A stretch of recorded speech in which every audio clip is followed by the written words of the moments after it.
George R.R. Martin's The Winds of Winter has the chance to fix a big mistake from Game of Thrones Season 7, thanks to a plot device set up years ago.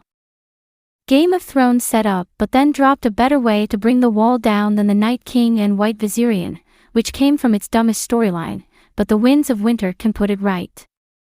Bringing the wall down was a long-anticipated moment in Game of Thrones, a necessity for its plot, allowing the army of the dead to advance upon Westeros, and also one of spectacle. After all, you don't build up a 700-foot-tall, 300-mile-long wall made of ice that's crucial to stopping the series' overarching villains if, at some point, you don't intend on bringing it crashing down.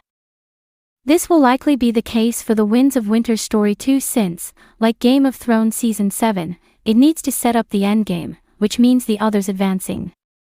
It would be a dramatic endpoint for George R.R. Martin's sixth and penultimate book in the A Song of Ice and Fire series, setting the stage for even bigger events to come, much like how it connected to Game of Thrones' ending. However, even if the what might be the same, the how and why could not only be different, but better. Hey guys, welcome to my channel. Please don't forget to like and subscribe and also click on the notification bell to remain updated. When it came to how Game of Thrones brought down the wall, it chose the grandest spectacle possible, and certainly the show's favorite when it needed a sense of scale: a dragon. More specifically, the undead Viserion, who was killed by the Night King and then reanimated. In a way this makes sense.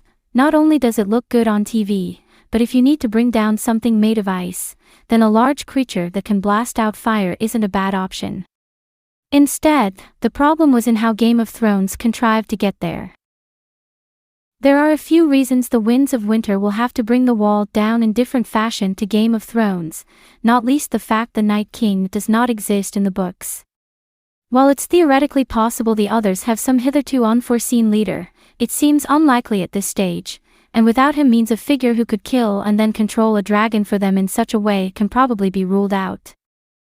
There is the possibility the Night King took Euron Greyjoy's book story, since there is set up for him to take control of one of Daenerys Targaryen's dragons, and potential for him to ally with the White Walkers, but him getting a dragon and then flying it north to bring down the wall feels like a stretch.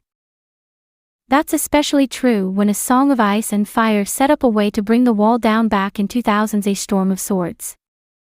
Much like in Game of Thrones Season 2, an old warhorn is found among a cache of dragongles beyond the wall. Unlike Game of Thrones, where the horn isn't mentioned or seen again, the horn recurs throughout the books and is, pointedly, one of the few possessions Samwell Tarly still has when he arrives in Old Town. Martin has gone to a lot of effort to keep the horn present in the story, which suggests there's a reason for it.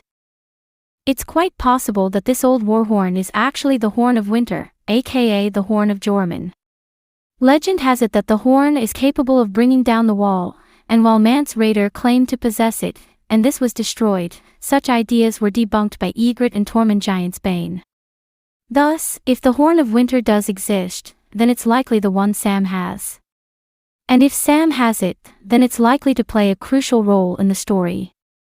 With the horn potentially in play, then, and the wall needing to come down eventually, then this would be a means of doing so that delivers on setup over 20 years in the making. Thanks for watching. Please don't forget to like this video and drop comments. And most importantly, don't forget to subscribe and hit the notification bell so you don't miss anything.